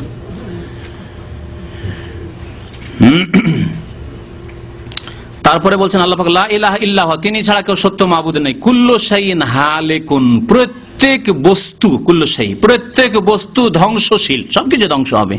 ইল্লা ওয়াজহা, তার মুখমণ্ডল চেহারা ছাড়া। ওয়াজহুন মানে কি হয়? ওয়াজহুন মানে চেহারা, সবাই জানেন। আর যদি কেউ না জানেন, কোন আরবিকে জিজ্ঞেস করবেন যে এটাকে কি বলে আরবিতে। ইল্লা ওয়াজহা, আল্লাহর ওয়াজহ বলে আল্লাহ পাক রব্বুল আলামিনের পুরো জাতকে উদ্দেশ্য করা হয়েছে। যেমন আমরা নিজের ভাষায় বলি, কোন ঘনিষ্ঠ বন্ধু কিন্তু অনেকদিন থেকে দেখেননি, বা নিজের বোন আপা অনেকদিন থেকে দেখেননি, আপা আপনার মুখটা অনেক দিন থেকে দেখিনি, তার মানে পা দেখেছেন, হাত দেখেছেন, সব দেখেছেন, শুধু মুখটা দেখেনি, না? এটাই অর্থ হয় নাকি? মুখটি হচ্ছে আসল দেখার জিনিস এবং কথা বলার তাতে আকর্ষণ রয়েছে, সেটি হচ্ছে সবচাইতে উত্তম অঙ্গ শরীরের। সেই জন্য বলা হয় যে আপনার মুখটা অনেকদিন থেকে দেখিনি, কিন্তু আসলে আপনাকে দেখিনি, ওর অর্থ। তাহলে কুল্লু শাইইন হালিকুন, প্রত্যেক বস্তু ধ্বংস হবে আল্লাহর ওয়াজহ ছাড়া, মানে আল্লাহর জাত সত্তা ছাড়া। কিন্তু আল্লাহর ওয়াজহ আছে বলে ওয়াজহ বলা হয়েছে। হ্যাঁ, আল্লাহ পাকের চেহারা আছে, সেই জন্য আল্লাহ পাক বলেছেন ইল্লা ওয়াজহাহু। আরো শোনেন দ্বিতীয় আয়াত আল্লাহ চেহারা সম্পর্কে, আয়াত সূরা রহমান আয়াত নম্বর 27। আল্লাহ বলছেন কুল্লু মান আলাইহা ফান ওয়া ইয়াবকা ওয়াজহু রাব্বিকা যুল জালালি ওয়াল ইকরাম। কুল্লু মান আলাইহা, পৃথিবীর উপর যা কিছু আছে বা যে কেউ আছে, মান যে কেউ আছে, যা কিছু আছে, মান মানে মাও হয়, দুটোই হয়। যা কিছু আছে, যে কেউ আছে, ফান তা ধ্বংসশীল, সবকিছু ধ্বংস হবে। ওয়া ইয়াবকা ওয়াজহু রাব্বিকা, তোমার রবের কি ওয়াজহ, ইয়াবকা মানে বাকি থাকবে, অবশিষ্ট থাকবে। ওয়া ইয়াবকা ওয়াজহু রাব্বিকা, হে নবী আপনার রবের চেহারা বাকি থাকবে একমাত্র। আল্লাহর চেহারা আছে বলেই চেহারার কথা বলা হয়েছে, যুল জালালি ওয়াল ইকরাম। তৃতীয় আয়াত শুনেন, আরো আয়াত আছে ওয়াজহ বলে, কিন্তু তিনটি আয়াত শুধু উল্লেখ করে। সূরা লাইল, আমপারার আয়াত। ওমা লি আহাদিন ইনদাহু মিন নি'মাতিন তুজজা ইল্লা ইবতিগা ওয়াজহি রাব্বিহিল আলা। ইল্লা ইবতিগা, তারা দুনিয়ার কোনো পারিতোষিক চায় না, দুনিয়ার কোনো প্রতিদান চায় না যে ওকে দান করছি ও আমাকে আরেকদিন দেবে, ওকে ধার দিলাম আজকে 10,000 আরেকদিন 15,000 চাইলে তার কাছে দাবি করে চেপে নিতে পারবো না, এসব উদ্দেশ্য রাখে না। কি করে? ইল্লা ইবতিগা ওয়াজহি রাব্বিহিল আলা, তার মহান রবের ওয়াজহের সন্তুষ্টির জন্য। আল্লাহ ওয়াজহের কথা বলেছেন, আল্লাহর ওয়াজহ বলা হয়েছে ওয়াজহি রাব্বিহিল আলা, ওয়াজহুন মানে চেহারা। তো আল্লাহ পাক এইরকমই ইউরিদুনা ওয়াজহা, কোরআনে কারীমে আল্লাহ পাক রব্বুল বলেছেন, বহু জায়গায় রয়েছে। তো এর দ্বারা জানা গেল আল্লাহর ওয়াজহ রয়েছে। হাতের কথা আসুন, এখন দু চারটি গুণের কথা বলবো। আল্লাহ পাক ইরশাদ করছেন আয়াত সূরা লাইল, সূরা আয়াত নম্বর 20, সূরা লাইল ওয়াল লাইলি ইযা ইয়াগশা, আমপারার সূরা আয়াত নম্বর 20। ওয়াকালাতিল ইয়াহুদু ইয়াদুল্লাহি মাগলুলা, ইহুদিরা বলতো বেয়াদব কওম, জাতি, এইজন্য আল্লাহ পাকের মগজুব, অভিশপ্ত জাতি সর্বদা। তারা বলতো আল্লাহর হাত বাঁধা, একবারে খুব টাইট হাত, কষা হাত, মানে আমাদেরকে খেতে দিতে চান না আল্লাহ। গুল্লাত আইদিহিম, আল্লাহ বলছেন তাদের হাত ধ্বংস হোক, বরবাদ হোক তাদের হাত, বেয়াদবদের। ওয়ালাইনু বিমা কালু, তারা যে কথা বলেছে তার কারণে তাদের উপর লানত, অভিসম্পাত হোক। বাল ইয়াদাহু মাবসুতাতান, বরং আল্লাহর শুধু এক হাতের কথা বলা হয়নি, ইয়াদাহু তাসনিয়া, দুই হাত, মাবসুতাতান উদার, উন্মুক্ত, খোলা। ইউনফিকু কাইফা ইয়াশা, যেইভাবে আল্লাহ ইচ্ছা, যাকে ইচ্ছা আল্লাহ, যার উপর ইচ্ছা আল্লাহ ব্যয় করে থাকেন, দিয়ে থাকেন। ইয়াদাহু, দুই হাত। আচ্ছা, বিদাতপন্থীরা সূরা মায়েদা আয়াত নম্বর 64, বিদাতীরা কি বলে? আল্লাহর হাত মানে কুদরত। তারা কি বলে? হাত মানে কুদরত। ইমাম আবু হানিফা কুদরত বলেছেন না কি বলেছেন তা শোনাবো আপনাদেরকে, শেষখানে শোনাবো, সময় হওয়ার আগে কিন্তু বলবেন। আর তারা কুদরত বলে, হাত মানে কি বলে? কুদরত। আচ্ছা, কুদরত হলে এক বচন হইতো, আবার দ্বিবচন দিয়ে বলা হয়েছে, তো দুই কুদরত আবার হয় নাকি? হ্যাঁ, কেউ যদি বলে যে আমার ওই যে ওই কাজটা হয়েছে না, যারা রাজনীতি করে, ওই যে ওখানে যে খুনের ঘটনা আছে, ওতে আওয়ামী লীগের হাত আছে, বলে না, বিএনপির হাত আছে, ওখানে অমুক পার্টির হাত আছে, এরকম বলে। হাত আছে কিন্তু বলে না যে দুই হাত আছে, হাত আছে বলে। তো যদি হাত মানে কুদরত হতো, এখানে যেমন হাত মানে কুদরত, ক্ষমতার মানে প্রয়োগ করেছে, সাপোর্ট আছে তাদের, তো এইরকম অর্থ হলে আল্লাহ এক বচন বলতেন, বাল ইয়াদাহু, দুই হাত বলতেন না। তাহলে বুঝা গেল আল্লাহ পাকের হাত আছে, হাকিকি হাত, আর দুই হাত আছে আল্লাহ পাক রব্বুল আলামিনের, এবং আল্লাহর হাত আল্লাহর মতো। আপনার হাত যেখানে বানরের মতো নয়, বানরের হাত আপনার মতো নয়, অথচ সেও সৃষ্টি আপনার কাছাকাছি দেখতে সৃষ্টি, তারপরেও তাহলে মখলুক সৃষ্টি আর স্রষ্টার মাঝে কত পার্থক্য রয়েছে? ওই রকমই পার্থক্য আছে মখলুকের হাতের মাঝে, মানুষের হাতের মাঝে, আল্লাহ পাকের হাতের মাঝে। জানা নেই আল্লাহ পাকের হাত কেমন আছে, বেলা কাইফ, কেমন জানা নেই, এই কথাই বলেছেন আইম্মায়ে কেরামরা, কিন্তু অস্বীকার করেছেন না, গোমরাহরা অস্বীকার করেছে। আল্লাহর হাত আছে, কার মতো? আল্লাহর মতো, জানা নেই আমাদের কেমন। ওয়াল কাইফু মাজহুল, ইমাম মালিক রাহমাতুল্লাহ আলাইহি বলেছেন। আল্লাহ পাক আরো ইরশাদ করেছেন, শুনেন, সূরা ফাত আয়াত নম্বর 10, ইন্নাল্লাযীনা ইউবাইউনাকা, হে নবী আপনার সাথে নিশ্চয় যারা বায়াত করে, শপথ করে, ইন্নামা ইউবাইউনাল্লাহ, নিশ্চয় তারা আল্লাহর সাথে বায়াত করে। ইয়াদুল্লাহি ফাওকা আইদিহিম, আল্লাহর হাত তাদের হাতের উপরে রয়েছে। তাহলে ইয়াদুল্লাহ বললেন না, বললেন আল্লাহ পাক, আল্লাহর হাত আছে বলেই তো বলা হয়েছে ইয়াদুল্লাহ। আরো শুনেন, হাতের কথা ছেড়ে দিয়ে চলি, সংক্ষেপ করি, চক্ষুর ক্ষেত্রে আসেন। আল্লাহ পাক রব্বুল আলামিন যখন মুসা আলাইহিস সালামের লালন পালনের ইচ্ছা করলেন যে এর লালন পালন হইতে হবে এবং দুশমনের ঘরে হইতে হবে, জবাই করবে বানি ইসরায়েলদেরকে, ওদের ঘর থেকে তোমার ঘরে লালন পালন করে নিব। আল্লাহ পাক যদি কোনো কাজ করতে চান, কেউ ঠেকা দিতে পারে না, কেউ বাধা দিতে পারে না। দেখেন আল্লাহ পাক বলছেন, আনেক জিফিহি ফিত তাবুত, মুসার মাকে আল্লাহ পাক বলছেন যে তুমি তাবুতে ওই সন্দুকে ফেলে দাও। ফাকযিফিহি ফিল ইয়াম্মে, তারপরে সেটা দরিয়াতে ফেলে দাও, সমুদ্রে বা নীল নদে ফেলে দাও। ফালিয়ুলকিহিল ইয়াম্মু বিস-সাহিলি, আর ওই দরিয়া, ওই সমুদ্রকে আমি আল্লাহ আদেশ করব নিয়ে গিয়ে সাহেলে মানে তটে লাগিয়ে দেবে, কিনারাতে লাগিয়ে দেবে। ইয়াখুযুহু আদুউল্লি ওয়া আদুউল্লাহ, এবং উঠাবে কে? আমারও বন্ধু না আর মুসারও বন্ধু না, মুসারও শত্রু আমারও শত্রু, সেই উঠাবে। সুবহানাল্লাহ। আল্লাহ বলছেন ইয়াখুযু আদুউল্লি ওয়া আদুউল্লাহু, আমার দুশমন এবং তার দুশমনে তাকে উঠিয়ে নিয়ে যাবে, ফিরআউনে উঠিয়ে নিয়ে যাবে। ওয়া আলকাইতু আলাইকা মাহাব্বাতাম মিন্নি, এবং হে মুসা তোমার উপর আমি আমার পক্ষ থেকে ভালোবাসা ঢেলে দিয়েছি। সবাই যে দেখে ভালোবাসে, যে দেখে ভালোবাসে, শত্রু ভালোবাসতে বাধ্য, হ্যাঁ, বিবি আসিয়া ভালোবাসতে বাধ্য, স্বামীকে রাজি করে নিতে পারলো, আল্লাহ পাক রব্বুল সবার অন্তর ঘুরিয়ে দিয়েছে, বাধ্য সবাই।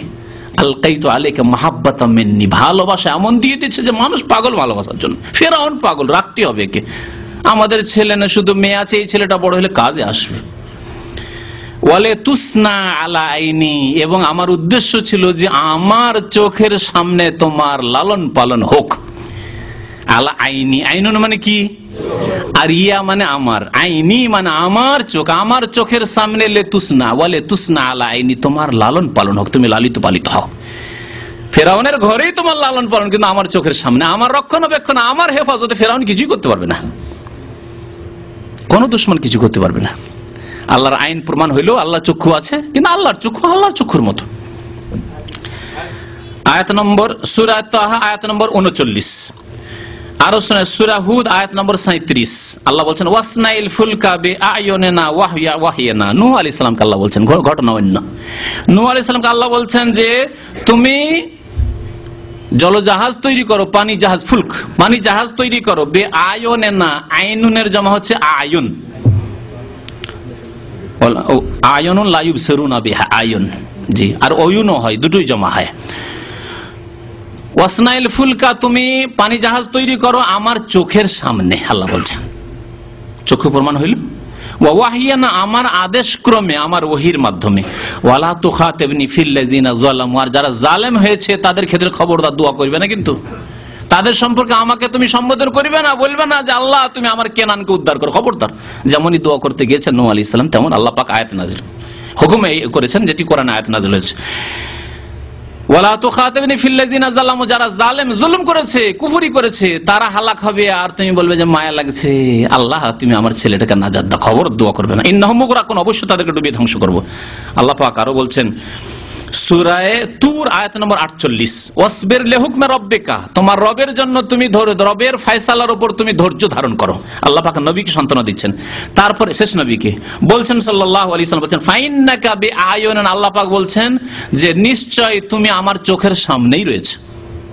ফাইন্নাকা বিআয়ুনিনা, নিশ্চয় তুমি চোখের সামনেই রয়েছো। ওয়াসাব্বিহ বিহামদি রাব্বিকা হিনা তাকুম, যখন তুমি দণ্ডায়মান হবে, যখন ঘুম থেকে উঠবে, তখন আল্লাহর তাসবিহ পাঠ করবে, নামাজ পড়বে। আরো শুনে সূরা কামার আয়াত নম্বর 14, আল্লাহ বলছেন তাজরি বিআয়ুনিনা, এই পানি জাহাজ, যে পানি জাহাজ নূহ আলাইহিস সালাম তৈরি করেছিলেন, আর মুমিনদেরকে নিয়ে আর ওই পশু পাখি নিয়ে চললো, তাজরি বিআয়ুন, আমার চোখের সামনে চলমান হয়ে গেল, চলতে লাগলো পানির উপর। তাজরি বিআয়ুন, আমার চোখের সামনে। আল্লাহ পাক রব্বুল আলামিন বহু আয়াতে, কয়েকটি আয়াত পেলেন আল্লাহ পাকের চক্ষুর কথা উল্লেখ করেছেন। এখন আল্লাহ পাকের চক্ষু, হাত আর চেহারা, এর কথা ইমাম আবু হানিফা রাহমাতুল্লাহ কি বলেছেন হানাফি ভাইদের জন্য শুনিয়ে দিই। ওই সব লোকদের জন্য, বিশেষ করে যাদের জন্য কোরআন হাদিস যথেষ্ট না, হানাফি মাযহাবে কি আছে সেটাও জানার জরুরি তার জন্য, এবং ওই সব লোকদের জন্য যারা লেভেল তো লাগায় হানাফির, কিন্তু ইমাম আবু হানিফার আদর্শের উপর তারা নেই, আদর্শে বিশ্বাসী নাই, তাদের জন্য এই কিতাব পড়ে আপনাদেরকে শোনাতে হচ্ছে। শুনেন, আল কাউল ফিস সিফাত, কিতাবের নাম হচ্ছে আশ-শারহুল মুয়াসসার লিল ফিকহিল আকবার। সমস্ত আলেমরা, হানাফি আলেমরা জানে, যারা মোটামুটি ভালো আলেম, যে আল ফিকহুল আকবার এই কিতাবটি ইমাম আবু হানিফার কিতাব নামে প্রসিদ্ধ। আল মানসুব লি আবি হানিফা, ইখতিলাফ রয়েছে, সেই জন্য এবং আবু হানিফার নামের দিকে মনসুবী কিতাবটি, আকীদার কিতাব, খুব ছোট কিতাব। তো এই কিতাবে কিন্তু অত্যন্ত গুরুত্বপূর্ণ কিতাব আকীদার ক্ষেত্রে। কি বলছেন আল্লাহ পাক, আল কাউল, কি বলছেন ইমাম আবু হানিফা রাহমাতুল্লাহ বলছেন আল কাউল ফিস সিফাত, আল্লাহর গুণাবলী সম্পর্কে কিছু কথা। তারপরে বলছেন ওয়ালাহু ইয়াদুন ওয়া ওয়াজহুন ওয়া নাফসুন, আল্লাহর ইয়াদ রয়েছে, ইয়াদ মানে হাত, ওয়া ওয়াজহুন চেহারা রয়েছে, ওয়া নাফসুন আর কি রয়েছে, আল্লাহর নাফস রয়েছে। আল্লাহর নফস মানে অন্য কোনো বাংলায় অর্থ এরকম করবেন না যে দেহ বা বডি। নফস মানে দেহ বডি হয় না, জাসাদ মানে বডি হয়, বাদান মানে বডি হয়, এগুলি আল্লাহর ক্ষেত্রে বলা হয়নি। নফস বলে ইউহাজ্জিরুকুমুল্লাহু নাফসাহু, নফস মানে জাত, নফস মানে ব্যক্তিত্ব, যে সত্তা আল্লাহ পাক রব্বুল আলামিনের জাত রয়েছে। কামা যাকারাহুল্লাহু তাআলা ফিল কোরআন, যেমন আল্লাহ পাক কোরআনে কারীমে উল্লেখ করেছেন, ইঙ্গিত করে দিয়েছেন। তারপরে বলছেন ফামা যাকারাহুল্লাহু তাআলা ফিল কোরআন, যা কিছু আল্লাহ কোরআনে কারীমে উল্লেখ করেছেন, মিন যিকরিল ওয়াজহি, চেহারার কথা, ওয়াল ইয়াদি, হাতের কথা, ওয়ান নাফসি, নাফসের কথা, ফাহুয়া লাহু সিফাতুন, সেগুলি আল্লাহ পাকের সিফাত, গুণাবলী, বেলা কাইফ, তার ধরন জানি না, কাইফিয়াত মানে কাইফা কেমন, হ্যাঁ এইটা জানি না, কিন্তু সেগুলি আছে আল্লাহ পাকের। ওয়ালা ইউকালু, আরো শুনেন, বিদআতপন্থীদের খণ্ডনের জন্য তিনি বলছেন ওয়ালা ইউকালু, এই কথা বলা যাবে না, ইন্না ইয়াদাহু কুদরাতুহু, আল্লাহর হাত মানে কুদরতি হাত বা কুদরত, বা আল্লাহর হাত মানে নিয়ামত, হ্যাঁ আমার উপর আল্লাহর হাত রয়েছে, অথবা অর্থাৎ আল্লাহর নিয়ামত না, আল্লাহর হাত মানে আল্লাহর হাত। লিআন্না ফিহি ইবতালুস সিফাত, কারণ এতে আল্লাহর গুণাবলীকে বাতিল ঘোষণা করা হয়। আল্লাহ যে গুণাবলীগুলি বলেছেন সেগুলি বাতিল ঘোষণা করা হয়। আর এই আল্লাহর সিফাতগুলিকে বাতিল ঘোষণা করা, এটি আহলে সুন্নাত ওয়াল জামাতের আকীদা নয়। কার আকীদা বলছেন? ওয়া হুয়া কাউলু আহলিল কদরি ওয়াল ইতিজাল, এটি আকীদা হচ্ছে কদরিয়া বিদাতীদের আর মুতাজিলা বিদাতীদের। কে বলছেন? ইমাম আবু হানিফা রহমতুল্লাহ আলাইহি। তাহলে আল্লাহর হাত মানে কুদরতি হাত, হ্যাঁ আল্লাহর চেহারা মানে সত্তা চেহারা নয়, এগুলি কথা কার কথা? কাদরিয়াদের কথা আর মুতাজিলাদের কথা, আহলে সুন্নাত ওয়াল জামাতের কথা নয়। হানাফি, শাফি, মালিকি, হাম্বলি যদি অরিজিনাল হইতো তাহলে তাদের কথা এটি হইতো না। ওয়ালাকিন ইয়াদুহু সিফাতু, তারপর আরো বলছেন তবে আল্লাহর হাত মানে তার গুণ, বেলা কাইফ, তার ধরন জানি না, কেমন, কাইফা জানি না। ওয়া গাযাবুহু, এইরকমই আল্লাহ রাগান্বিত হন, ওয়া রিজাহু, সন্তুষ্ট রাজিও হন, সিফাতানে মিন সিফাতিল্লাহি তাআলা, এগুলিও আল্লাহর গুণাবলী। কিন্তু কেমন? একটা মানুষ যেমন রেগে গেলে তার হুঁশ দিশা থাকে না, হ্যাঁ, বা কাঁপতে শুরু করে না, কারো সাথে তুলনা নেই, বেলা কাইফ। আল্লাহ রাগান্বিত, আল্লাহর ক্রোধ হয়, কিন্তু আল্লাহর মতো। আল্লাহ রাজি হন, আমরা রাজি হইলে মনের দুর্বলতা, এটা কি বলে? দুর্বল। অমুক ব্যক্তি অমুক ব্যক্তির ক্ষেত্রে দুর্বল বলে না? আল্লাহ পাক এইরকম না যে দুর্বল হয়ে গেছে একজনের কাছে, আব্দুল কাদের জিলানীর কাছে এমন ভালোবাসতে গিয়ে দুর্বল হয়ে গেছে, পীরদের কাছে, যে মরা মানুষের রূহ ফিরিয়ে নিয়ে চলে আসছে, আর আল্লাহ পাক কিছুই করতে পারছেন না। না, ওইরকম দুর্বলতা নয়। আল্লাহ পাক রব্বুল আলামিন রাজি, আল্লাহ পাকের রাজি হওয়ার মতো সিফাত, বেলা কাইফ, এর ধরন আমরা জানি না। আরো বেশ কিছু কথা রয়েছে, এই কথাটুকুই এই ক্ষেত্রে, এই বিষয়ের ক্ষেত্রে যথেষ্ট। ইমাম আবু হানিফা রাহমাতুল্লাহ আলাইহি, আল্লাহ পাক যাদেরকে অন্তর দিয়েছেন, ইন্না ফি হাযা লাযিকরা লিমান কানা লাহু কলবুন আও আলকাস সামআ ওয়া হুয়া শাহীদ, আল্লাহ পাক সূরা কাফে বলেছেন, এতে উপদেশ রয়েছে, এতে বুঝার জন্য যথেষ্ট রয়েছে, যার অন্তর রয়েছে, হৃদয় রয়েছে, এবং উন্মুক্ত খোলা হৃদয় রয়েছে, কোরআন হাদিস কবুল করার মতো তার মধ্যে যোগ্যতা রয়েছে, আগ্রহ রয়েছে। এবং ইমাম আবু হানিফা রাহমাতুল্লাহ আলাইহিকে সত্যিকার অর্থে যারা ভালোবাসে তারা অবশ্যই এই কথা গ্রহণ করবে। আর যারা ইমাম আবু হানিফাকে বাদ দিয়ে মহিউদ্দিন খানকে ভালোবাসে, যারা আশারি মাতুরিদি ভ্রান্ত মতবাদ ভালোবাসে, তাদেরকে হিদায়াত করা আল্লাহ পাকের স্পেশাল কাজ। আল্লাহর ইচ্ছা হলে হিদায়াত করবে, আর না হলে ইচ্ছা হলে হিদায়াত করবেন না। আল্লাহর মর্জি, ইয়াহদি মান ইয়াশাউ ওয়া ইউযিল্লু মান ইয়াশাউ। আল্লাহ পাক রব্বুল আলামিন ইচ্ছা, আল্লাহ পাক যেন আমাদেরকে হিদায়াত দান করেন, আল্লাহ পাক যেন আমাদেরকে সহি কথা বুঝার তৌফিক দান করেন, তার প্রতি আমল করার তৌফিক দান করেন।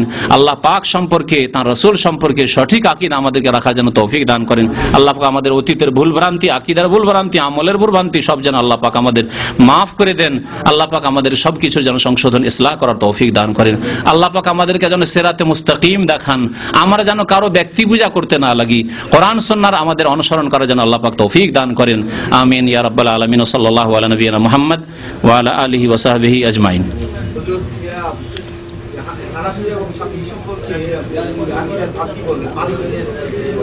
হ্যাঁ, মালিকিরা ওই একই আকীদা, ওই আশারি, ওই শাফেঈরা, শাফেঈদের আকীদার ইমাম আর মালিকিদের আকীদার ইমাম একটাই, ওই আবুল হাসান আশারি।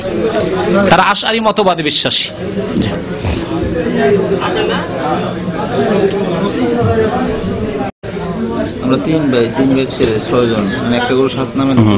আমরা 3 ভাই এবং 3 ভাইয়ের 3 ছেলে, হ্যাঁ, একটা গরু 7 নামে কুরবানি হবে কিনা?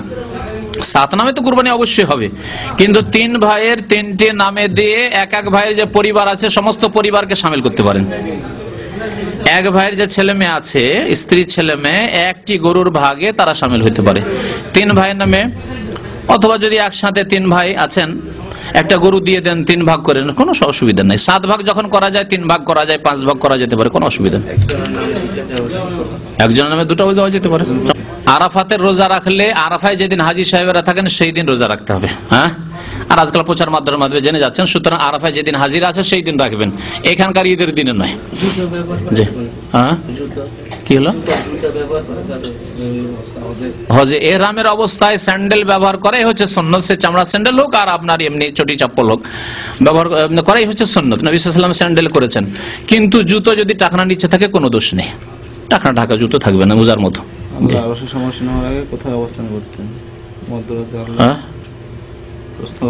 এগুলো প্রশ্ন ইনশাল্লাহ আগামী এতে পরে জবাব দেওয়া যাবে ইনশাল্লাহ। ওয়াকান আরশু আলাল মা, আসমান জমিন সৃষ্টি করে আল্লাহ পাক রব্বুল আলামিন আরশ কুরসি রয়েছে আসমান জমিনের উপরে। তার আগে ওয়াকান আরশু আলাল মা কোরআনে কারীমে রয়েছে আল্লাহর আরশ পানির উপর ছিল।